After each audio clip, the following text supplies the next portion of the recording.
ఈ రుణ విమోచన స్తోత్రాన్ని పఠించండి. అప్పుల బాధ నుంచి సులువుగా బయటపడొచ్చు. చాలా మంది ఆర్థిక సమస్యలతో ఇబ్బంది పడుతుంటారు.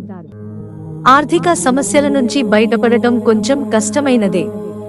అప్పుల్లో కూరుకుపోయి అందులో నుంచి బయటకు రాలేక ఎంతో మంది చింతిస్తూ ఉంటారు.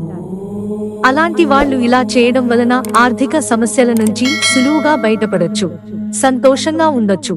లక్ష్మీ నరసింహ స్వామిని తలుచుకుని ధ్యానం చేస్తే మంచి ఫలితాలు కనబడతాయి. అంతేకాకుండా ప్రతిరోజు సాయంత్రం దీపారాధన చేయడం మంచిది. రుణమోచన శ్రీ లక్ష్మీ నరసింహ స్తోత్రాన్ని పఠిస్తే మంచి ఫలితాలు కనబడతాయి. అప్పుల బాధల నుంచి బయటపడటానికి ఇలా చేయండి. రుణ విమోచన శ్రీ లక్ష్మీ నరసింహ స్తోత్రాన్ని రోజు 18 సార్లు చదువుకుంటే ధైర్యం పెరుగుతుంది.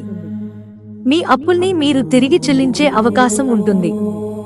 గురువారం నాడు ఈ స్తోత్రాన్ని పఠించడం మొదలు పెడితే మంచిది.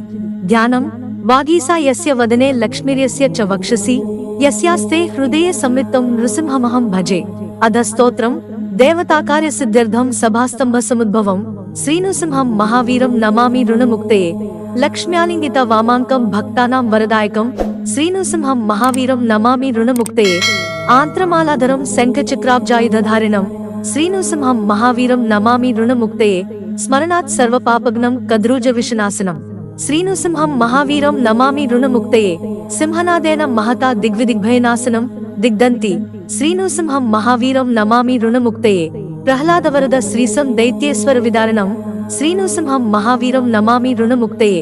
క్రూరగ్రహేం పీడితానాం భక్తానామభయప్రదం శ్రీనృసింహం మహావీరం నమామి రుణముక్తయే. వేదవేదాంతేజ్ఞేయం బ్రహ్మరుద్రాదివందితం శ్రీనృసింహం మహావీరం నమామి రుణముక్తయే. ఇద్ధం యః పఠతే నిత్యం రుణమోచన సిద్ధయే. సన్నితం అననో జాయతే శీఘ్రం ధనం విపులమాప్నుయాత్. సర్వసిద్ధిప్రదం నృణాం సర్వైశ్వర్యప్రదాయకం తస్మాత్ సర్వప్రయత్నేన పఠేత్ స్తోత్రమిదం సదా.